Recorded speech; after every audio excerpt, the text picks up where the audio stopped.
ਔਰ ਉਹ forest area ਜਿਹੜਾ ਹੈ ਸਾਡਾ ਗ੍ਰੀਨ ਕਵਰ ਹੈ ਉਹਨੂੰ ਡਿਸਟਰੋਏ ਕਰਕੇ ਰਿਵਰ ਪਲੇਨਸ ਦੇ ਵਿੱਚ ਇਹ ਏਰੀਆ ਜਿਹੜਾ ਹੈ ਇੰਡਸਟਰੀਅਲ ਪਾਰਕ ਲਿਆਂਦਾ ਜਾ ਰਿਹਾ ਹੈ। ਸੋ ਇਹ ਬੜਾ ਇੱਕ ਸੀਰੀਅਸ ਮੈਟਰ ਹੈ। ਬੜੀਆਂ NGOs ਜਿਹੜੀਆਂ ਹੈ ਜਿਹੜੀਆਂ ਇਸ ਫੋਰੈਸਟਸ ਦੀ ਪ੍ਰਜ਼ਰਵੇਸ਼ਨ ਲਈ, ਗ੍ਰੀਨ ਕਵਰਸ ਨੂੰ ਮੇਨਟੇਨ ਕਰਨ ਲਈ ਔਰ ਰਿਵਰਸ ਨੂੰ ਵੀ ਪ੍ਰੋਪਰਲੀ ਮੇਨਟੇਨ ਕਰਨ ਦੇ ਲਈ ਕੰਮ ਕਰਦੀਆਂ, ਉਹਨਾਂ ਦੇ ਵੱਲੋਂ ਐਜੀਟੇਸ਼ਨਸ ਹੋ ਰਹੀਆਂ। ਕਿਸ ਪ੍ਰੋਜੈਕਟ ਲਈ, ਇੰਡਸਟਰੀਅਲ ਪ੍ਰੋਜੈਕਟ ਲਈ ਇਹ ਅਲਾਟ ਕੀਤੀ ਜਾ ਰਹੀ ਹੈ। ਠੀਕ ਹੈ ਜੀ। ਇੱਕ ਸਪੈਸੀਫਿਕਲੀ ਇਹ ਮੈਂਸ਼ਨ ਕੀਤਾ ਜਾਂਦਾ ਹੈ। ਕਿਸੇ ਨੇ ਗਾਰਮੈਂਟ ਮੈਨੂਫੈਕਚਰਿੰਗ ਯੂਨਿਟ ਲਗਾਉਣਾ ਹੈ, ਕਿਸੇ ਨੇ ਕੋਈ ਆਪਣਾ ਮਿਲਕ ਪਲਾਂਟ ਦਾ ਯੂਨਿਟ ਲਗਾਉਣਾ ਹੈ, ਕਿਸੇ ਨੇ ਆਪਣਾ ਕੋਈ ਸਟੀਲ ਯੂਨਿਟ ਸਟ੍ਰਿਪਸ ਦਾ ਯੂਨਿਟ ਲਗਾਉਣਾ ਹੈ, ਸੋ ਕਿਸੇ ਨੇ ਕੋਈ ਯਾਰ ਪ੍ਰੋਸੈਸਿੰਗ ਦਾ ਯੂਨਿਟ ਲਗਾਉਣਾ। ਸੋ ਇਸ ਤਰੀਕੇ ਨਾਲ ਡਿਫਰੈਂਟ ਇੰਡਸਟਰੀਅਲ ਜਿਹਦਾ ਜੋ ਕੰਮ ਸੀ, ਜੋ ਪ੍ਰੋਜੈਕਟ ਰਿਪੋਰਟ ਦਿੱਤੀ ਗਈ ਉਸ ਹਿਸਾਬ ਉਹਦੀ ਰਿਪੋਰਟ ਦਿੱਤੀ ਜਾਂਦੀ ਹੈ, ਉਹਦੀ ਸਾਰੀ ਜਿਹੜੀ ਹੈ ਅਸੈਸਮੈਂਟ ਹੁੰਦੀ ਹੈ, ਉਹਦੇ ਬੇਸਿਸ ਤੇ ਅਲਾਟਮੈਂਟ ਕੀਤੀ ਜਾਂਦੀ ਹੈ। ਕਿ ਮੈਂ ਕਹਾਂ ਜੀ ਮੈਨੂੰ ਦੇ ਤਾਂ ਦਿਓ, ਮੈਂ ਉੱਥੇ ਕਰਨਾ ਕੀ ਹੈ ਮੈਂ ਬਾਅਦ ਸੋਚੂਗਾ, ਐਦਾਂ ਨਹੀਂ ਹੋਊਗਾ। ਉਹ ਮੈਨੂੰ ਪਹਿਲੇ ਰਿਪੋਰਟ ਦੇਣੀ ਪਏਗੀ, ਮੈਂ ਉੱਥੇ ਕਿਹੜੀ ਇੰਡਸਟਰੀ ਲਗਾਉਣੀ ਹੈ, ਕਾਹਦੀ ਲਗਾਉਣੀ ਹੈ, ਉਹਦੇ ਬੇਸਿਸ ਤੇ ਉਹਦੀ ਅਲਾਟਮੈਂਟ ਹੋਏਗੀ ਔਰ ਕਨਵੇਂਸ ਡੇਟ 'ਚ ਲਿਖਿਆ ਜਾਏਗਾ। ਇਹਨੂੰ ਉਸ ਪਰਪਸ ਤੋਂ ਇਲਾਵਾ ਜਿਹੜਾ ਅਲਾਟੀ ਹੈ ਉਹ ਇਹਨੂੰ ਯੂਜ਼ ਨਹੀਂ ਕਰ ਸਕਦਾ। ਅੱਛਾ। ਜੇ ਮੈਂ ਉਹਨੂੰ ਆਪਣੇ ਯਾਰਨ ਪ੍ਰੋਸੈਸਿੰਗ ਯੂਨਿਟ ਜਾਂ ਡਾਈਂਗ ਯੂਨਿਟ ਦੇ ਲਈ ਅਲਾਟਮੈਂਟ ਲਿੱਤੀ ਹੈ ਤਾਂ ਮੇਰੇ ਹੱਕ 'ਚ ਕਨਵੇਂਸ ਡੀਡ ਹੋਈ ਹੈ, ਤਾਂ ਇਹ ਇੱਕ ਟਰਮ ਜਿਹੜੀ ਹੈ ਸਪੈਸੀਫਿਕਲੀ ਉਹਦੇ 'ਚ ਪਾਈ ਜਾਂਦੀ ਹੈ ਕਿ ਜਿਹੜਾ ਟਰਾਂਸਫਰੀ ਹੈ ਜਾਂ ਮੈਂ ਆ ਉਹ ਇਹਨੂੰ ਮੈਂ ਉਹੀ ਡਾਈਂਗ ਯੂਨਿਟ ਦੇ ਲਈ ਹੀ ਇਸਤੇਮਾਲ ਕਰੂੰਗਾ, ਕਿਸੇ ਦੂਸਰੀ ਚੀਜ਼ ਲਈ ਇਸਤੇਮਾਲ ਨਹੀਂ ਕਰੂੰਗਾ। ਕਿ ਇਹਨੂੰ ਮੈਂ ਫਰਦਰ ਸੇਲ ਨਹੀਂ ਕਰੂੰਗਾ। ਅੱਛਾ। ਇਹਦੀ ਕੋਈ ਐਲੀਨੇਸ਼ਨ ਨਹੀਂ ਕਰੂੰਗਾ। ਓਕੇ। ਇਹ ਵੀ ਕੰਡੀਸ਼ਨ ਹੈ ਕਿਉਂਕਿ ਮੈਨੂੰ ਇਹ ਇੱਕ ਸਮਝੋ ਇੱਕ ਇਨਸੈਂਟਿਵ ਜਾਂ ਕੰਸੈਸ਼ਨ ਬੇਸਿਸ ਤੇ ਮਿਲੀ ਹੈ। ਬਿਲਕੁਲ ਠੀਕ। ਫਿਰ ਇਹਨੂੰ 5 ਸਾਲ ਦੇ ਅੰਦਰ ਜਿਹੜਾ ਹੈ ਇਹਨੂੰ ਜਿਹੜਾ ਕਿਸੇ ਵੀ ਜਿਸ ਪ੍ਰੋਜੈਕਟ ਲਈ ਇਹਨੂੰ ਦਿੱਤਾ ਗਿਆ ਹੈ ਉਹਦੀ ਪ੍ਰੋਡਕਸ਼ਨ ਦੇ ਵਿੱਚ ਉਹਨੂੰ ਪ੍ਰੋਜੈਕਟ ਨੂੰ ਲਿਆਂਦਾ ਜਾਏਗਾ।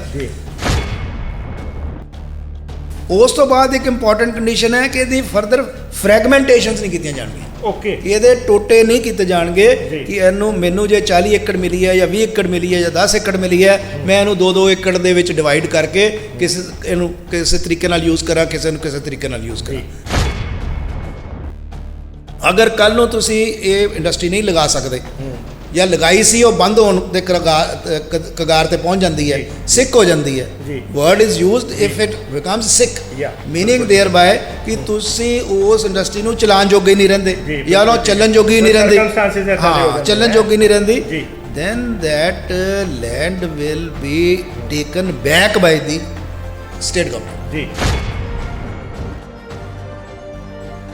ਕਿ ਜੀ ਮੈਂ ਇੱਥੇ ਆਪਣਾ ਇੱਕ ਮਸ਼ੀਨ ਟੂਲਸ ਦਾ ਯੂਨਿਟ ਲਾਉਂਗਾ ਜੀ, ਇਹ ਮੈਨੂੰ ਦੇ ਦਿਓ।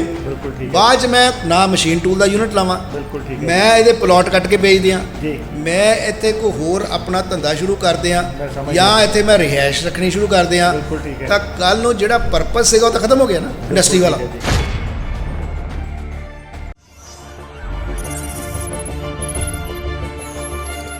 जनहितैषी TRP नहीं खरीदते, भरोसा जीतते हैं हम। सत श्री अकाल, मैं संदीप शर्मा एक बार फिर तुहाडे नाल रूबरू हो रहा है। दोस्तों, लगातार तुहानूं एक चीज़ याद होएगी कि मत्तेवाड़ा, जी हाँ, मत्तेवाड़ा दे जंगलों नूं कट के उत्थे इंडस्ट्रीयल पार्क बनाने की ਵੱਖ-ਵੱਖ सरकारां ਵੱਲੋਂ पेशकश की जा रही है। उत्थे ही जे गलबात करिए तो आम आदमी पार्टी की सरकार ਵੱਲੋਂ भी हुणे ਜਿਹੜਾ ਸੈਂਟਰ ਦੀ ਇੱਕ ਸਕੀਮ ਆਈ ਹੈ ਕਿ 1000 ਏਕੜ ਦੇ ਵਿੱਚ ਕੁੰਭ ਕਲਾਂ ਦੇ ਵਿੱਚ ਟੈਕਸਟਾਈਲ ਪਾਰਕ ਬਣਾਉਣ ਦੀ ਯੋਜਨਾ ਨੂੰ ਪ੍ਰਵਾਨਗੀ ਦਿੱਤੀ ਹੈ, ਹਰੀ ਝੰਡੀ ਦਿੱਤੀ ਗਈ ਹੈ। ਪਰ ਜਿੱਥੇ ਇੱਕ ਪਾਸੇ ਸਰਕਾਰਾਂ ਇੰਡਸਟਰੀਅਲ ਫੋਕਲ ਪੁਆਇੰਟ ਕੱਟਣ ਦੀ ਗੱਲਾਂ ਕਰ ਰਹੀਆਂ, ਉੱਥੇ ਲੋਕਾਂ ਦੇ ਵਿੱਚ ਇੱਕ ਚਰਚਾਵਾਂ ਛਿੜ ਗਈ ਹੈ ਕਿ ਨਵੇਂ ਜੰਗਲਾਂ ਨੂੰ ਕੱਟ ਕੇ ਨਵੇਂ ਫੋਕਲ ਪੁਆਇੰਟ ਬਣਾਉਣ ਦੀਆਂ ਗੱਲਾਂ ਤਾਂ ਕਰ ਰਹੇ ਹੋ, ਪਰ ਦੂਜੇ ਪਾਸੇ ਜਿਹੜੇ ਪੁਰਾਣੇ ਕੱਟੇ ਹੋਏ ਇੰਡਸਟਰੀਅਲ ਇਲਾਕੇ ਹੈ ਜਾਂ ਫੋਕਲ ਪੁਆਇੰਟ ਹੈ ਉਹਨਾਂ ਦੀ ਪਹਿਲਾਂ ਦੁਰਵਰਤੋਂ ਰੋਕੋ, ਕਿਉਂਕਿ ਜਿਹੜੇ ਰਸੂਖਦਾਰ ਲੋਕ ਹੈਗੇ ਹੈ ਉਹ ਜਿਹੜੇ ਇਹੋ ਜਿਹੀ ਪਰਪਸਲੀ ਅਲਾਟ ਕੀਤੀ ਗਈ ਹੈ ਇੰਡਸਟਰੀਅਲ ਲੈਂਡ,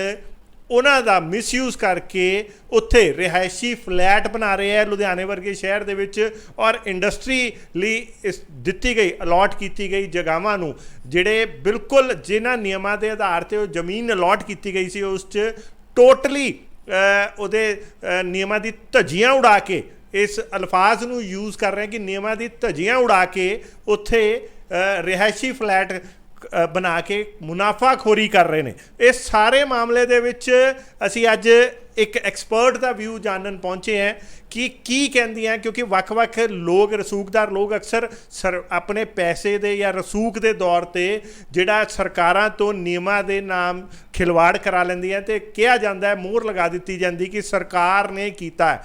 ਇਹ ਸਾਰੇ ਮਾਮਲੇ 'ਚ ਅੱਜ ਐਕਸਪਰਟ ਦਾ ਵਿਊ ਲੈਣੇ ਹੈ ਐਡਵੋਕੇਟ ਪਿਊਸ਼ ਕਾਂਤ ਜੈਨ ਜੀ, ਜਿਹੜੇ ਕਿ ਐਡੀਸ਼ਨਲ ਐਡਵੋਕੇਟ ਜਨਰਲ ਵੀ ਰਹੇ ਹੈ। ਸੋ ਕਿਉਂਕਿ ਇਹ ਸਰਕਾਰ ਦਾ ਪਾਰਟ ਰਹੇ ਹੈ ਤਾਂ ਇਹਨਾਂ ਦਾ ਜਿਹੜਾ ਵਿਊ ਹੈ ਉਹ ਬਹੁਤ ਮਾਇਨੇ ਰੱਖਦਾ ਹੈ ਕਿ ਆਫਟਰ ਆਲ ਇੱਕ ਜਿਸ ਬੇਸ ਨੂੰ ਲੈ ਕੇ ਕਿਸੇ ਪ੍ਰੋਜੈਕਟ ਦੀ ਅਲਾਟਮੈਂਟ ਕੀਤੀ ਗਈ, ਕਿਸੇ ਜ਼ਮੀਨ ਦੀ ਅਲਾਟਮੈਂਟ ਕੀਤੀ ਗਈ, ਕੀ ਉਹਦੀ ਨਿਯਮਾਂ ਨੂੰ ਅਣਦੇਖਾ ਕੀਤਾ ਜਾ ਸਕਦਾ ਹੈ, ਉਸ 'ਚ ਟੋਟਲੀ ਜਿਹੜੀ ਹੈ ਬਦਲਾਵ ਕੀਤਾ ਜਾ ਸਕਦਾ ਹੈ। ਸੋ ਸਾਰੀਆਂ ਗੱਲਾਂ ਜਿਹੜੀ ਹੈ ਅੱਜ ਜਾਣਾਂਗੇ ਪਿਊਸ਼ ਕਾਂਤ ਜੈਨ ਜੀ ਤੋਂ। ਸਰ ਨਮਸਕਾਰ। ਨਮਸਕਾਰ ਜੀ ਸੰਦੀਪ ਜੀ। ਸਰ ਤੁਹਾਨੂੰ ਪਤਾ ਹੀ ਹੋਏਗਾ ਲੁਧਿਆਣੇ ਸ਼ਹਿਰ ਦੇ ਵਿੱਚ ਬਹੁਤ ਹੀ ਅੱਜ ਕੱਲ੍ਹ ਇੱਕ ਮੁੱਦਾ ਭਖਿਆ ਹੋਇਆ ਹੈ ਹੈਮਟਨ ਹੋਮਸ ਦਾ, ਕਿ ਉਹਦੇ 'ਤੇ ਇੰਡਸਟਰੀ ਲਈ ਅਲਾਟ ਹੋਈ ਜਗ੍ਹਾ 40 ਏਕੜ ਜਗ੍ਹਾ ਜਿਹੜੀ ਹੈਗੀ ਹੈ, 70 ਏਕੜ ਜਿਹੜੀ ਇੰਡਸਟਰੀ ਲਈ ਅਲਾਟ ਹੋਈ ਸੀ, ਉਸ ਜਗ੍ਹਾ ਦੇ ਉੱਪਰ ਇੰਡਸਟਰੀ ਲਗਾਉਣ ਲਈ ਅਲਾਟਮੈਂਟ ਸੀਗੀ।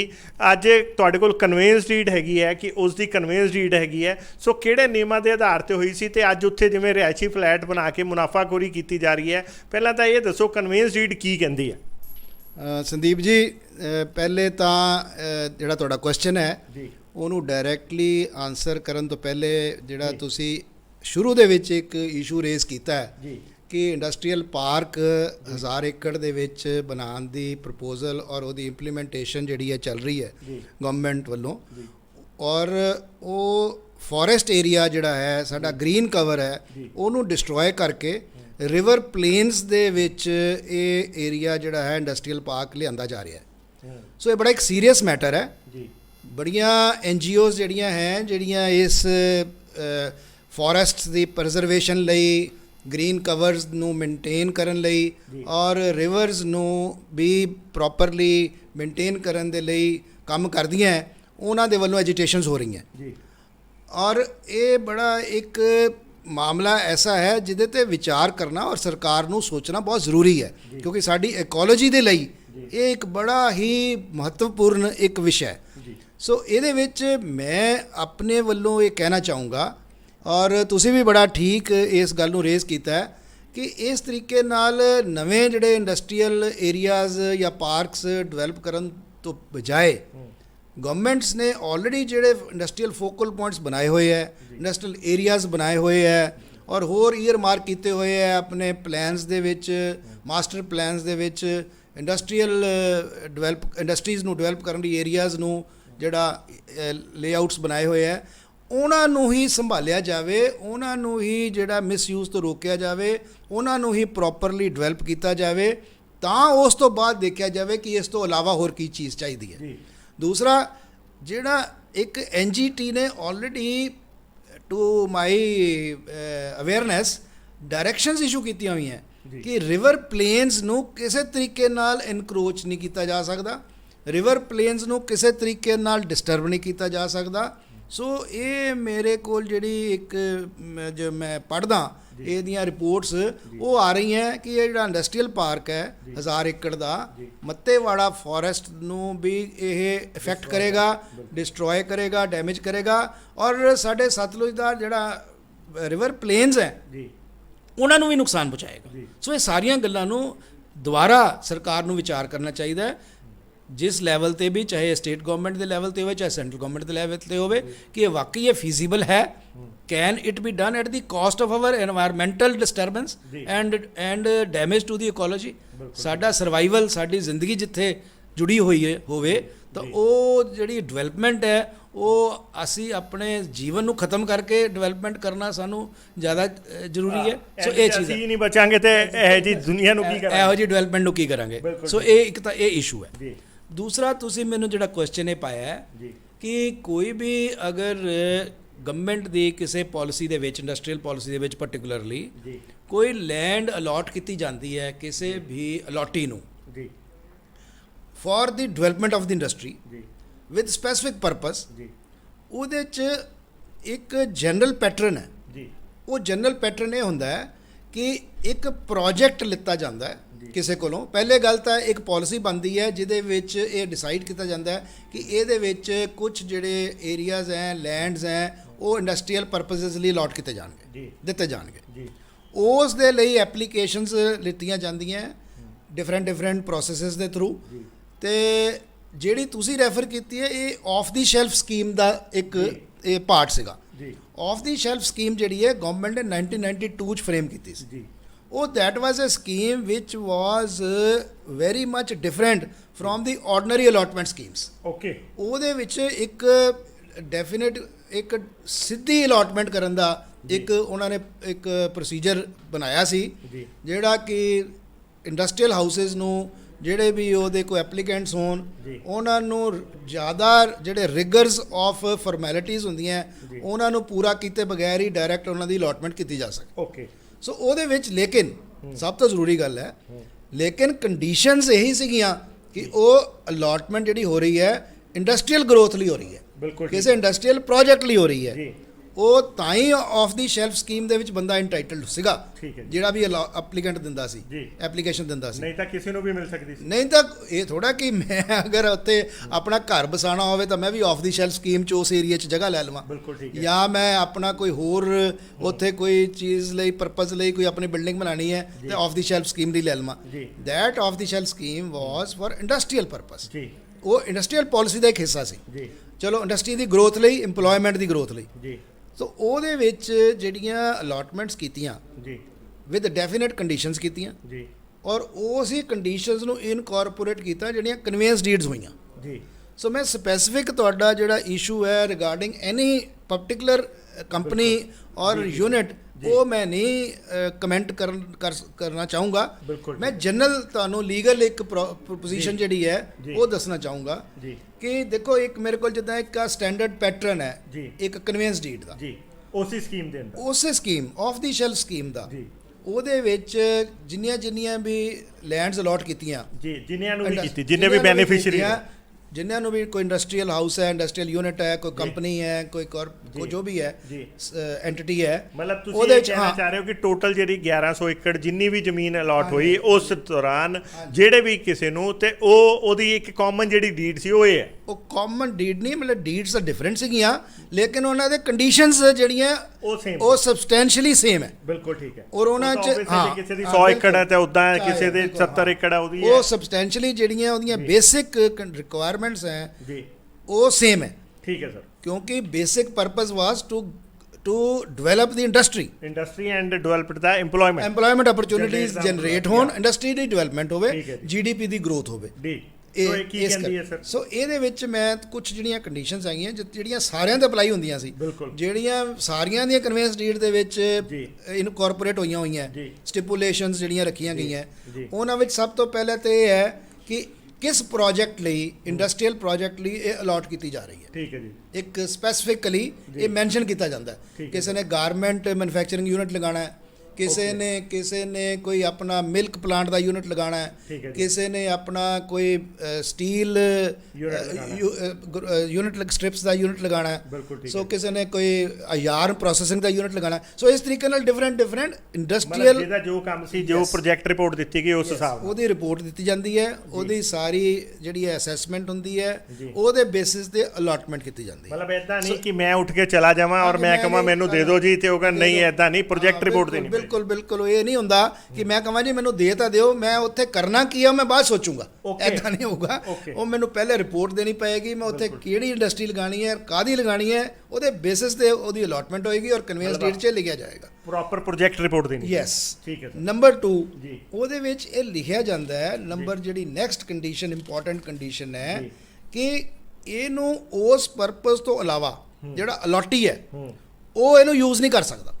ਅੱਛਾ। ਜੇ ਮੈਂ ਉਹਨੂੰ ਆਪਣੇ ਯਾਰਨ ਪ੍ਰੋਸੈਸਿੰਗ ਯੂਨਿਟ ਜਾਂ ਡਾਈਂਗ ਯੂਨਿਟ ਦੇ ਲਈ ਅਲਾਟਮੈਂਟ ਲਿੱਤੀ ਹੈ ਜੀ ਤਾਂ ਮੇਰੇ ਹੱਕ 'ਚ ਕਨਵੈਂਸ ਡੀਡ ਹੋਈ ਜੀ। ਹੈ ਤਾਂ ਇਹ ਇੱਕ ਟਰਮ ਜਿਹੜੀ ਹੈ ਸਪੈਸੀਫਿਕਲੀ ਉਹਦੇ 'ਚ ਪਾਈ ਜਾਂਦੀ ਹੈ ਕਿ ਜਿਹੜਾ ਟਰਾਂਸਫਰੀ ਹੈ ਜਾਂ ਮੈਂ ਆ ਜੀ ਉਹ ਇਹਨੂੰ ਮੈਂ ਉਹੀ ਡਾਈਂਗ ਯੂਨਿਟ ਦੇ ਲਈ ਹੀ ਇਸਤੇਮਾਲ ਕਰੂੰਗਾ, ਕਿਸੇ ਦੂਸਰੀ ਚੀਜ਼ ਲਈ ਇਸਤੇਮਾਲ ਨਹੀਂ ਕਰੂੰਗਾ। ਬਿਲਕੁਲ ਸੋ ਠੀਕ ਇਟ ਹੈ। ਇਜ਼ ਇਹ ਇੱਕ ਮਤਲਬ ਜ਼ਰੂਰੀ ਸਿੱਧੀ ਜੀ ਗੱਲ ਹੈ ਕਿ ਜਿਸ ਪਰਪਸ ਲਈ ਜੋ ਪ੍ਰੋਜੈਕਟ ਰਿਪੋਰਟ ਦਿੱਤੀ ਸੀ ਉਹ ਉਸੇ ਲਈ ਉੱਥੇ ਯੂਟਿਲਾਈਜ਼ ਹੋ ਕੀਤੀ ਸਕਦੀ ਹੈ, ਜਾਵੇ। ਅਦਰਵਾਈਜ਼ ਨਹੀਂ। ਨਹੀਂ ਹੋ ਸਕਦੇ। ਓਕੇ ਨੰਬਰ 2 ਜੀ ਕਿ ਇਹਨੂੰ ਮੈਂ ਫਰਦਰ ਸੇਲ ਨਹੀਂ ਕਰੂੰਗਾ, ਅੱਛਾ ਇਹਦੀ ਕੋਈ ਐਲੀਨੇਸ਼ਨ ਨਹੀਂ ਕਰੂੰਗਾ। ਓਕੇ ਇਹ ਵੀ ਕੰਡੀਸ਼ਨ ਹੈ ਕਿਉਂਕਿ ਮੈਨੂੰ ਇਹ ਇੱਕ ਸਮਝੋ ਇੱਕ Subsidized ਇਨਸੈਂਟਿਵ ਜਾਂ ਕੰਸੈਸ਼ਨ ਬੇਸਿਸ ਤੇ ਮਿਲੀ ਹੈ, ਬਿਲਕੁਲ ਠੀਕ ਹੈ ਜੀ। ਆਫ ਦੀ ਸ਼ੈਲਫ ਮਿਲੀ ਹੈ, ਬਿਲਕੁਲ ਇਹ ਠੀਕ ਕਿਸੇ ਕੰਪੀਟੀਸ਼ਨ 'ਚ ਨਹੀਂ ਮਿਲੀ, ਬਿਲਕੁਲ ਠੀਕ ਹੈ ਮੈਨੂੰ ਸਿੱਧੀ ਐਪਲੀਕੇਸ਼ਨ ਦੇ ਬੇਸ ਤੇ ਮਿਲ ਗਈ ਠੀਕ ਹੈ ਸਰ। ਕਿਉਂਕਿ ਮੈਂ ਰਿਸੋਰਸਫੁਲ ਸੀਗਾ, ਮੇਰੇ ਕੋਲ ਉਹ ਪ੍ਰੋਜੈਕਟ ਦਾ ਅੱਛਾ ਇੱਕ ਪ੍ਰਪੋਜ਼ਲ ਸੀਗੀ ਤੇ ਸਰਕਾਰ ਵੱਲੋਂ ਮੈਨੂੰ ਡਿਪਾਰਟਮੈਂਟ ਵੱਲੋਂ ਉਹ ਦੇ ਦਿੱਤੀ ਗਈ। ਜੀ ਨਹੀਂ ਤਾਂ ਅਦਰਵਾਈਜ਼ ਕਿੱਦਾਂ ਅਲਾਟਮੈਂਟਸ ਹੁੰਦੀਆਂ ਕਿ ਉਹਦੀ ਇੱਕ ਜਨਰਲ ਐਡਵਰਟਾਈਜ਼ਮੈਂਟਸ ਹੁੰਦੀਆਂ, ਉਹਨਾਂ ਨੂੰ ਫਿਰ ਉਹ ਅਲਾਟਮੈਂਟਸ ਜਿਹੜੀਆਂ ਹੁੰਦੀਆਂ ਉਹ ਡਰਾ ਆਫ ਲੋਟਸ ਦੇ ਨਾਲ ਜੀ ਉਹ ਕੀਤੀਆਂ ਜਾਂਦੀਆਂ। ਜੀ ਲੇਕਿਨ ਇਹਦੇ ਵਿੱਚ ਕੋਈ ਡਰਾ ਆਫ ਲੋਟ ਨਹੀਂ ਸੀ, ਜੀ। ਇਹਦੇ ਵਿੱਚ ਸਿੱਧੀ ਐਪਲੀਕੇਸ਼ਨ ਔਰ ਪ੍ਰੋਜੈਕਟ ਰਿਪੋਰਟ ਦੇ ਬੇਸਿਸ ਤੇ ਤਾਂ ਕਿ ਉਹ ਕੰਡੀਸ਼ਨਸ ਮਤਲਬ ਜਿਹੜੀਆਂ ਹੈ ਇਹਨੂੰ ਫੁੱਲਫਿਲ special benefit ਵੀ ਕਿਹਾ ਜਾਏ। ਇੱਕ ਆਫ ਦੀ ਸ਼ੈਲਫ ਤਾਂ ਹੀ ਮਤਲਬ ਬਿਲਕੁਲ ਠੀਕ ਹੈ। ਜਿਹੜਾ ਆਫ ਦੀ ਸ਼ੈਲਫ ਸਕੀਮ ਦਾ ਮਤਲਬ ਇਹੀ ਹੈ ਕਿ special benefit। ਕਿ ਇਹਨੂੰ ਜਿਹੜੀਆਂ ਨਾਰਮਲ ਸ਼ੈਲਫ ਤੇ ਜਿਹੜੀਆਂ ਚੀਜ਼ਾਂ ਪਈਆਂ ਜੀ। ਅਲਾਟਮੈਂਟ ਵਾਲੀਆਂ ਦਿੱਤੀਆਂ ਜਾਂਦੀਆਂ ਉਹਨਾਂ ਤੋਂ ਹਟ ਕੇ ਇਹਨੂੰ ਆਫ ਦੀ ਸ਼ੈਲਫ ਹੈ, ਇਹਨੂੰ ਸਿੱਧਾ ਹੀ ਤੁਹਾਨੂੰ ਹੱਥ ਦੇ ਵਿੱਚ ਫੜਾ ਦੇਣੀ ਹੈ। ਠੀਕ ਹੈ ਜੀ। ਅੱਛਾ, ਇਸ ਕਰਕੇ ਇਹਦੇ ਵਿੱਚ ਜਿਹੜੀਆਂ ਕੰਡੀਸ਼ਨਸ ਨੂੰ ਜਿਹੜਾ ਹੈ ਅੱਗੇ ਅਬਾਈਡ ਕਰਨਾ, ਉਹਨਾਂ ਨੂੰ ਮੰਨਣਾ, ਉਹਨਾਂ ਨੂੰ ਬਾਈਂਡਿੰਗ ਨੇਚਰ ਉਹਨਾਂ ਦੀ ਬਣਾਉਣੀ ਹੋਰ ਵੀ ਜ਼ਿਆਦਾ ਜ਼ਰੂਰੀ ਹੋ ਜਾਂਦੀ ਹੈ ਬਿਲਕੁਲ ਤਾਂ ਕਿ ਮਿਸਯੂਜ਼ ਨਾ ਹੋਵੇ। ਬਿਲਕੁਲ ਠੀਕ ਹੈ। ਸੋ ਇਸ ਕਰਕੇ ਇਹ ਕੰਡੀਸ਼ਨ ਹੈ ਕਿ ਇਹਨੂੰ ਕਿਸੇ ਤਰੀਕੇ ਨਾਲ ਦੂਸਰੇ ਪ੍ਰੋਜੈਕਟ ਲਈ ਇਸਤੇਮਾਲ ਨਹੀਂ ਕੀਤਾ ਜਾਏਗਾ, ਫਿਰ ਇਹਦੀ ਅੱਗੇ ਸੇਲ ਨਹੀਂ ਕੀਤੀ ਜਾਏਗੀ, ਫਿਰ ਇਹਨੂੰ 5 ਸਾਲ ਦੇ ਅੰਦਰ ਅੰਦਰ ਜਿਹੜਾ ਹੈ ਇਹਨੂੰ ਜਿਹੜਾ ਕਿਸੇ ਵੀ ਜਿਸ ਪ੍ਰੋਜੈਕਟ ਲਈ ਇਹਨੂੰ ਦਿੱਤਾ ਗਿਆ ਹੈ ਉਹਦੀ ਪ੍ਰੋਡਕਸ਼ਨ ਦੇ ਵਿੱਚ ਉਹਨੂੰ ਪ੍ਰੋਜੈਕਟ ਨੂੰ ਲਿਆਂਦਾ ਜਾਏਗਾ। ਜੀ ਉਸ ਤੋਂ ਬਾਅਦ ਇੱਕ ਇੰਪੋਰਟੈਂਟ ਕੰਡੀਸ਼ਨ ਹੈ ਕਿ ਇਹਦੀ ਫਰਦਰ ਫਰੈਗਮੈਂਟੇਸ਼ਨਸ ਨਹੀਂ ਕੀਤੀਆਂ ਜਾਣਗੀਆਂ, ਓਕੇ ਇਹਦੇ ਟੋਟੇ ਨਹੀਂ ਕੀਤੇ ਜਾਣਗੇ ਜੀ। ਕਿ ਇਹਨੂੰ ਮੈਨੂੰ ਜੇ 40 ਏਕੜ ਮਿਲੀ ਹੈ ਜਾਂ 20 ਏਕੜ ਮਿਲੀ ਹੈ ਜਾਂ 10 ਏਕੜ ਮਿਲੀ ਹੈ, ਮੈਂ ਇਹਨੂੰ 2-2 ਏਕੜ ਦੇ ਵਿੱਚ ਡਿਵਾਈਡ ਕਰਕੇ ਇਹਨੂੰ ਕਿਸੇ ਤਰੀਕੇ ਨਾਲ ਯੂਜ਼ ਕਰਾਂ, ਕਿਸੇ ਨੂੰ ਕਿਸੇ ਤਰੀਕੇ ਨਾਲ ਯੂਜ਼ ਕਰਾਂ। ਇਹਦੀ ਫਰੈਗਮੈਂਟੇਸ਼ਨ ਜਿਹੜੀ ਹੈ ਉਹ ਨਹੀਂ ਕੀਤੀ ਜਾਏਗੀ। ਜੀ। ਸੋ ਇਸ ਤੋਂ ਬਾਅਦ ਜਿਹੜੀ 6ਵੀਂ ਸਭ ਤੋਂ ਇੰਪੋਰਟੈਂਟ ਕੰਡੀਸ਼ਨ ਹੁੰਦੀ ਹੈ ਕਿ ਇਹਦੇ ਤੇ ਅਗਰ ਕੋਈ ਵੀ ਉਲੰਘਣਾ ਹੋਵੇ, ਜੀ ਇਹਦਾ ਫਰਸਟ ਜਿਹੜਾ ਚਾਰਜ ਹੈ ਉਹ ਇੱਕ ਤਾਂ ਸਰਕਾਰ ਦਾ ਰਹੇਗਾ ਕਿਉਂਕਿ ਸਰਕਾਰ ਨੇ ਤੁਹਾਨੂੰ ਇੱਕ ਕੰਸੈਸ਼ਨ ਦੇ ਤੌਰ ਤੇ ਦਿੱਤੀ ਹੈ, ਤੁਹਾਨੂੰ ਇੱਕ ਸਪੈਸ਼ਲ ਬੇਸਿਸ ਤੇ ਦਿੱਤੀ ਹੈ, ਆਫ ਦੀ ਸ਼ੈਲਫ ਸਕੀਮ 'ਚ ਦਿੱਤੀ ਹੈ। ਸੋ ਇਸ ਕਰਕੇ ਇਸ ਦਾ ਸਰਕਾਰ ਤੇ ਹੱਕ ਰਹੇਗਾ। ਬਿਲਕੁਲ ਉਹਦੇ ਵਿੱਚ ਕੰਡੀਸ਼ਨ ਲਿਖੀ ਜਾਂਦੀ ਹੈ ਕਿ ਇਹਦਾ ਫਰਸਟ ਜਿਹੜਾ ਚਾਰਜ ਹੈ, ਅਗਰ ਕੱਲ ਨੂੰ ਤੁਸੀਂ ਇਹ ਇੰਡਸਟਰੀ ਨਹੀਂ ਲਗਾ ਸਕਦੇ ਜਾਂ ਲਗਾਈ ਸੀ ਉਹ ਬੰਦ ਹੋਣ ਦੇ ਕਗਾਰ ਤੇ ਪਹੁੰਚ ਜਾਂਦੀ ਹੈ, ਸਿੱਕ ਹੋ ਜਾਂਦੀ ਹੈ, word is used if it becomes sick, meaning thereby ਕਿ ਤੁਸੀਂ ਉਸ ਇੰਡਸਟਰੀ ਨੂੰ ਚਲਾਉਣ ਜੋਗੇ ਨਹੀਂ ਰਹਿੰਦੇ ਜਾਂ ਉਹ ਚੱਲਣ ਜੋਗੀ ਨਹੀਂ ਰਹਿੰਦੀ, ਹਾਂ ਚੱਲਣ ਜੋਗੀ ਨਹੀਂ ਰਹਿੰਦੀ, then that land will be taken back by the state government। ਜੀ ਇਹ ਵਾਪਸ ਚਲੀ ਜਾਏਗੀ। ਬਿਲਕੁਲ ਠੀਕ। ਫਿਰ ਤੁਸੀਂ ਉਹਨੂੰ ਕੰਟੀਨਿਊ ਨਹੀਂ ਕਰ ਸਕਦੇ ਜੀ। ਇਸ ਤਰੀਕੇ ਨਾਲ ਜੇ ਤੁਸੀਂ ਉਹਦੇ ਵਿੱਚ ਕਿਸੇ ਸ਼ਰਤ ਦੀ ਉਲੰਘਣਾ ਕਰਦੇ ਹੋ ਜਿਹੜੀਆਂ ਮੈਂ ਤੁਹਾਨੂੰ ਉੱਪਰ ਦੱਸੀਆਂ ਤਾਂ ਵੀ ਇਹਦੀ ਰਿਜ਼ੰਪਸ਼ਨ ਹੋਏਗੀ ਜੀ। ਇਹ ਵੀ ਕੋਈ ਡਿਸਕ੍ਰਿਸ਼ਨਰੀ ਨਹੀਂ ਛੱਡਿਆ ਜਾਂਦਾ ਕਿ ਜੀ ਜੇ ਕਰਾਂਗੇ ਜਾਂ ਨਾ ਕਰਾਂਗੇ, ਕੰਡੀਸ਼ਨ ਇਹ ਹੁੰਦੀ ਹੈ ਇਹਦੀ ਰਿਜ਼ੰਪਸ਼ਨ ਹੋ ਜਾਏਗੀ, ਮਤਲਬ ਇਹ ਵਾਪਸ ਜਾਏਗੀ ਕਿ ਮਤਲਬ ਸਰਕਾਰ ਤਾਂ ਕਿ ਜਿਹੜਾ ਇਹਦਾ ਪਰਪਸ ਹੈ ਓਰੀਜਨਲ ਇੰਡਸਟਰੀਅਲ ਪਰਪਸ ਉਹ ਪੂਰਾ ਕੀਤਾ ਜਾ ਸਕੇ। ਜੇ ਤੁਸੀਂ ਇਹਦੀ ਉਲੰਘਣਾ ਕੀਤੀ ਹੈ, ਤੁਹਾਨੂੰ ਮਿਲੀ ਸੀ ਤਾਂ ਇਹ ਤੁਹਾਡੇ ਤੋਂ ਵਾਪਸ ਲੈ ਕੇ ਕਿਸੇ ਹੋਰ ਨੂੰ ਦਿੱਤੀ ਜਾਵੇ ਜਿਹੜਾ ਇੰਡਸਟਰੀ ਉੱਥੇ ਚਲਾਵੇ। ਬਿਲਕੁਲ ਠੀਕ ਹੈ। ਸੋ ਜੇ ਇਹਦੇ 'ਚ ਇੰਡਸਟਰੀ ਨਹੀਂ ਚਲਾਣੀ, ਜੇ ਇਹਦੀਆਂ ਸ਼ਰਤਾਂ ਨੂੰ ਮੰਨਣਾ ਹੀ ਨਹੀਂ ਹੈਗਾ ਤਾਂ ਫਿਰ ਤਾਂ ਸਾਰਾ ਪਰਪਸ ਹੀ ਡਿਫੀਟ ਹੋ ਗਿਆ। ਫਿਰ ਤਾਂ ਮੈਂ ਕਹਿਤਾ ਲੈਣ ਲਈ ਤਾਂ ਮੈਂ ਕਹਿਤਾ ਕਿ ਜੀ ਮੈਂ ਇੱਥੇ ਆਪਣਾ ਇੱਕ ਮਸ਼ੀਨ ਟੂਲਸ ਦਾ ਯੂਨਿਟ ਲਾਉਂਗਾ ਜੀ, ਇਹ ਮੈਨੂੰ ਦੇ ਦਿਓ। ਬਿਲਕੁਲ ਠੀਕ। ਬਾਅਦ 'ਚ ਮੈਂ ਨਾ ਮਸ਼ੀਨ ਟੂਲ ਦਾ ਯੂਨਿਟ ਲਾਵਾਂ, ਬਿਲਕੁਲ ਠੀਕ ਹੈ, ਮੈਂ ਇਹਦੇ ਪਲਾਟ ਕੱਟ ਕੇ ਵੇਚ ਦਿਆਂ ਜੀ, ਮੈਂ ਇੱਥੇ ਕੋਈ ਹੋਰ ਆਪਣਾ ਧੰਦਾ ਸ਼ੁਰੂ ਕਰ ਦਿਆਂ ਜਾਂ ਇੱਥੇ ਮੈਂ ਰਿਹਾਇਸ਼ ਰੱਖਣੀ ਸ਼ੁਰੂ ਕਰ ਦਿਆਂ, ਤਾਂ ਕੱਲ ਨੂੰ ਜਿਹੜਾ ਪਰਪਸ ਸੀਗਾ ਉਹ ਤਾਂ ਖਤਮ ਹੋ ਗਿਆ ਨਾ ਇੰਡਸਟਰੀ ਵਾਲਾ, ਤੇ ਨਾਲੇ ਮੇਰੇ ਤੇ ਫਿਰ ਕੋਈ ਐਕਸ਼ਨ ਵੀ ਨਹੀਂ ਹੋਣਾ। ਬਿਲਕੁਲ ਠੀਕ। ਫਿਰ ਤਾਂ ਮੈਂ ਸਮਝੋ ਇੱਕ ਧੋਖਾ ਦੇ ਦਿੱਤਾ ਨਾ ਸਰਕਾਰ ਨੂੰ। ਤਾਂ ਦੂਸਰੀ ਇਹਦੇ ਵਿੱਚ ਇੱਕ ਹੋਰ ਮੈਂ ਤੁਹਾਨੂੰ ਦੱਸਦਾ ਸਰ, ਇਹ ਤਾਂ ਫਿਰ ਮੈਨੂੰ ਤੁਹਾਡੀ ਇਹ ਗੱਲ ਤੋਂ ਯਾਦ ਆ ਰਿਹਾ ਕਿ ਜਿਨ੍ਹਾਂ ਨੇ ਵੀ ਮਿਸਯੂਜ਼ ਕੀਤਾ, ਜਿਵੇਂ ਤੁਸੀਂ ਕਿਹਾ ਕਿ ਮੈਂ ਨਾਮ ਨਹੀਂ ਲੈਣਾ ਚਾਹੁੰਦਾ ਕਿਸੇ ਦਾ ਪਾਰਟਿਕੂਲਰ, ਫਿਰ ਜਿਹਨੇ ਵੀ ਮਿਸਯੂਜ਼ ਕੀਤਾ, ਠੀਕ ਹੈ, ਫਿਰ ਤਾਂ ਮੈਨੂੰ ਇਹ ਦੇਖ ਕੇ ਉਹ ਕਹਾਵਤ ਯਾਦ ਆ ਗਈ ਕਿ ਅੰਧੇਰ ਨਗਰੀ ਚੌਪਟ ਰਾਜਾ ਟਕੇ ਸੇ ਟਕਾ ਸਿਰ ਕੀ ਕਹਿੰਦੇ ਭਾਜੀ ਟਕਾ ਸਿਰ ਖਾ ਜਾ ਮਤਲਬ ਆਪਾਂ ਮੰਨਣਾ ਹੀ ਨਹੀਂ। ਮੈਂ ਗਿਆ ਬੈਨੀਫਿਸ਼ਰੀ ਬਣਿਆ, ਮੌਕੇ ਤੇ ਲਿੱਤਾ, ਮੁੜ ਕੇ ਕਿਹੜੀ ਸਰਕਾਰ ਤੇ ਕਿਹੜਾ ਨਿਯਮ, ਤੇ ਮੈਂ ਰਸੂਖਦਾਰ ਹੈ, ਮੇਰੀ ਚਲਦੀ ਹੈ, ਤੇ ਮੈਂ ਜਾ ਕੇ 2 ਬੰਦਿਆਂ ਨੂੰ ਇਨਫਲੂਐਂਸ ਕੀਤਾ ਔਰ ਆਪਣਾ ਕੰਮ ਕਰ ਲਿਆ, ਮੇਰੇ ਤੇ ਕੋਈ ਕਾਰਵਾਈ ਤਾਂ ਹੋਣੀ ਨਹੀਂ।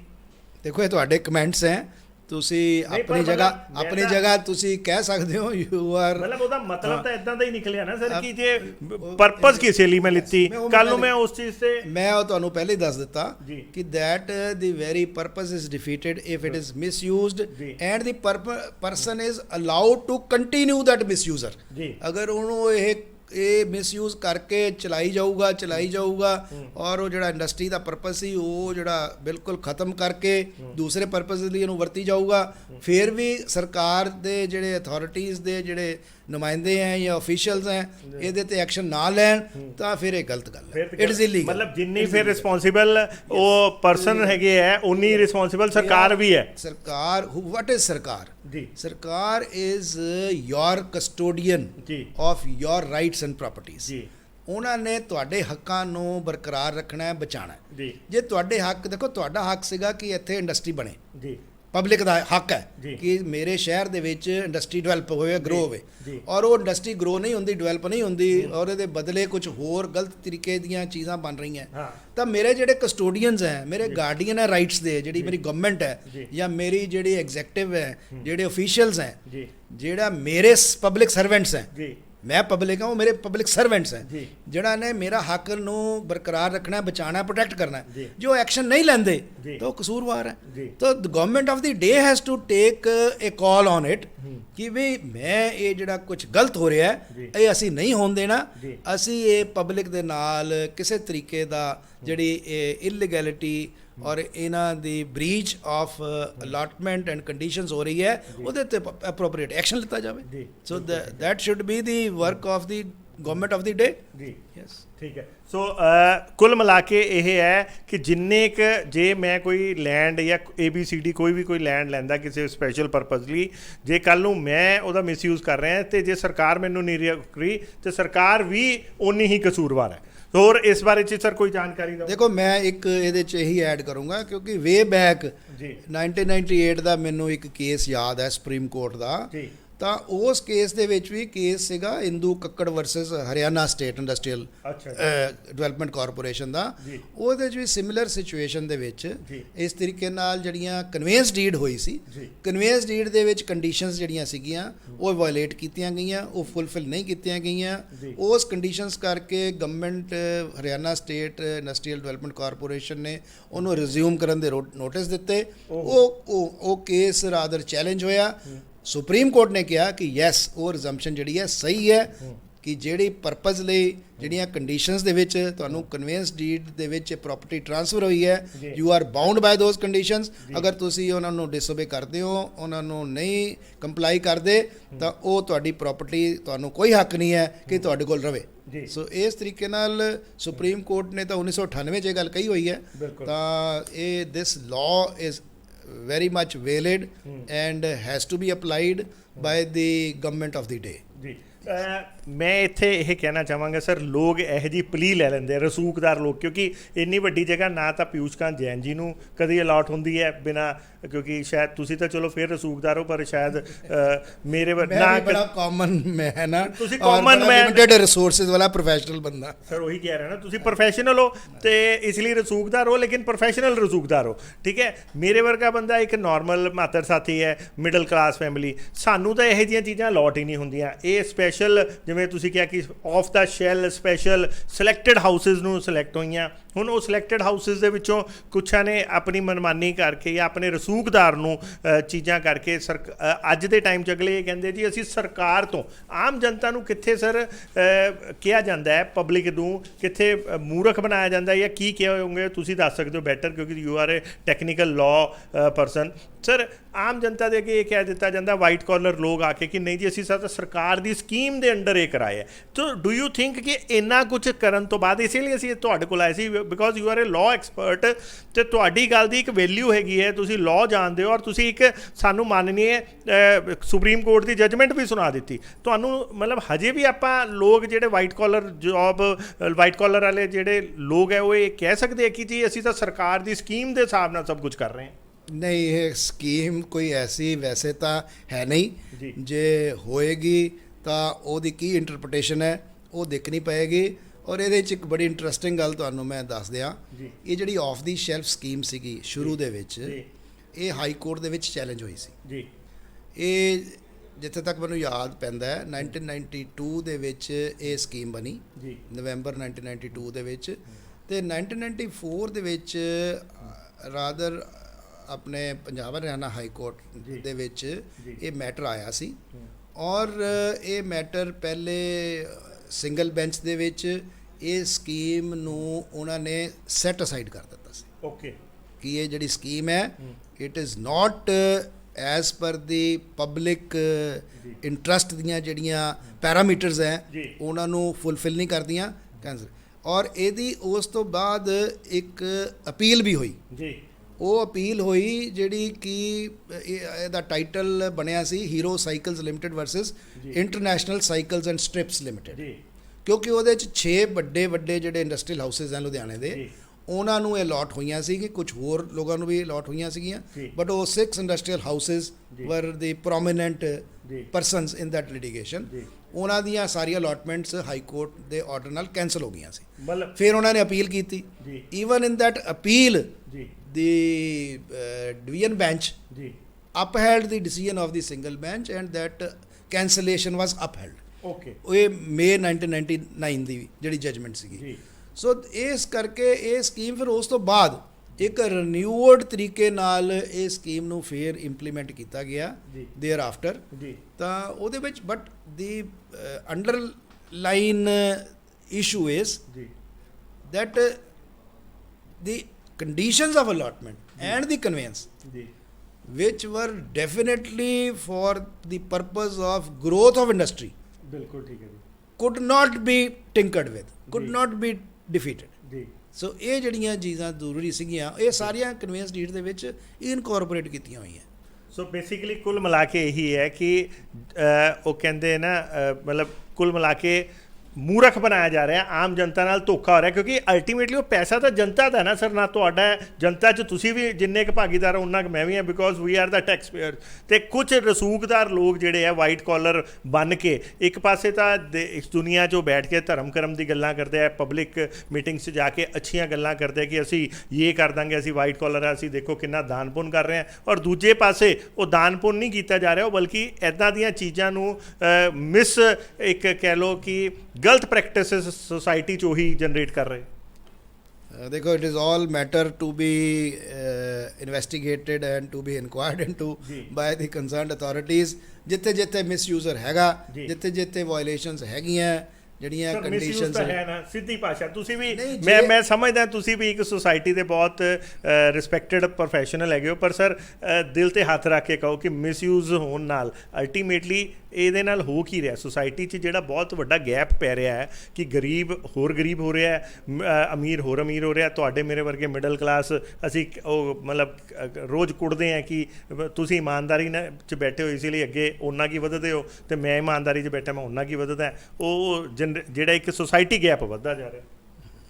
ਦੇਖੋ ਇਹ ਗੱਲ ਸਾਰੀ ਜਿਹੜੀ ਹੈ it is a very unfortunate situation which is developing. ਜੀ। ਸਾਰਿਆਂ ਨੂੰ ਨਜ਼ਰ ਆ ਵੀ ਰਹੀ ਹੈ। ਇਹ ਦੇਖਣ ਦੇ ਵਿੱਚ ਪਤਾ ਵੀ ਲੱਗ ਰਿਹਾ ਕਿ ਕਿਸ ਤਰੀਕੇ ਨਾਲ ਕਿੱਥੇ ਕਿੱਥੇ ਇਹੋ ਜਿਹੀਆਂ ਜਿਹੜੀਆਂ ਹੈ ਉਹ ਮਿਸਯੂਜ਼ਰਸ ਹੁੰਦੇ ਹੈ। ਤਾਂ ਇਹ it is an issue which will require very long time to comment upon or to then discuss about it and then to suggest the remedies and the solutions।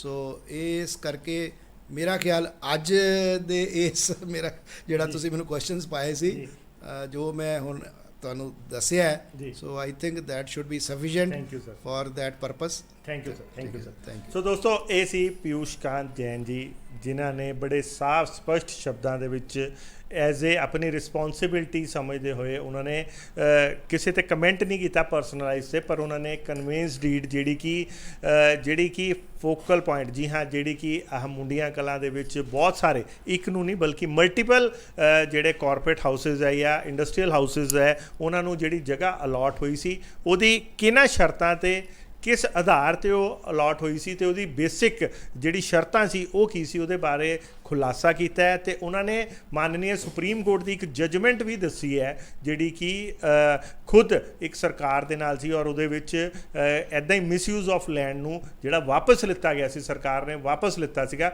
ਔਰ ਜੋ ਟਰਮਸ ਸੀ ਪਿਊਸ਼ ਕਾਂਤ ਜੈਨ ਜੀ ਨੇ ਬਿਲਕੁਲ ਜੇ ਐਸੇ ਟਰਾਂਸਪੇਰੈਂਸੀ ਉਸ ਚੀਜ਼ ਨੂੰ ਦੱਸਿਆ। ਹਾਲਾਂਕਿ ਇਹਨਾਂ ਨੇ ਕਿਸੇ ਤੇ ਵੀ ਕਮੈਂਟ ਨਹੀਂ ਕੀਤਾ, ਪਰ ਕੁੱਲ ਮਿਲਾ ਕੇ ਜੋ ਹੁਣ ਜਨਤਾ ਖੁਦ ਸਮਝਦਾਰ ਹੈ ਕਿ ਜਿਹੜੀਆਂ ਚੀਜ਼ਾਂ ਕਿ ਕਿਸ ਸ਼ਰਤਾਂ ਤੇ ਉਹ ਇੰਡਸਟਰੀਅਲ ਲੈਂਡ ਜਿਹੜੀ ਹੈ ਹੈਂਪਟਨ ਹੋਮਸ ਵਾਲੀ ਜਾਂ ਹੋਰ ਵੀ ਉੱਥੇ ਜੇ ਕੋਈ ਮਿਸਯੂਜ਼ ਕਰ ਰਿਹਾ ਹੈ। ਹੈਂਪਟਨ ਹੋਮਸ ਦਾ ਨਾਮ ਬਾਰ-ਬਾਰ ਇਸ ਲਈ ਲਿੱਤਾ ਜਾਂਦਾ ਕਿਉਂਕਿ ਉਹਦਾ ਜਿਹੜਾ ਮਿਸਯੂਜ਼ ਆਫ ਲੈਂਡ ਹੈ ਉਹ ਸਾਹਮਣੇ ਦਿਖਦਾ ਪਿਆ, ਤੇ ਬਾਕੀਆਂ ਨੇ ਜੇ ਹਜੇ ਤੱਕ ਕੀਤਾ ਜਾਂ ਨਹੀਂ ਦਿਖਿਆ ਤੇ ਉਹ ਹਜੇ ਨਹੀਂ ਦਿਖ ਰਿਹਾ, ਤੇ ਜੇ ਕੱਲ੍ਹ ਨੂੰ ਕੋਈ ਹੋਰ ਵੀ ਕਰੇਗਾ ਤੇ ਅਸੀਂ ਉਹਦੇ ਲਈ ਵੀ ਇੱਦਾਂ ਹੀ ਆਵਾਜ਼ ਚੱਕਾਂਗੇ। ਦੇਖਦੇ ਰਹੋ, बने रहो जन हितैषी। धन्यवाद।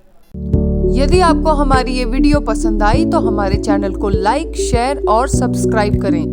ऐसी और अपडेट्स देखने के लिए बेल आइकॉन जरूर दबाएं।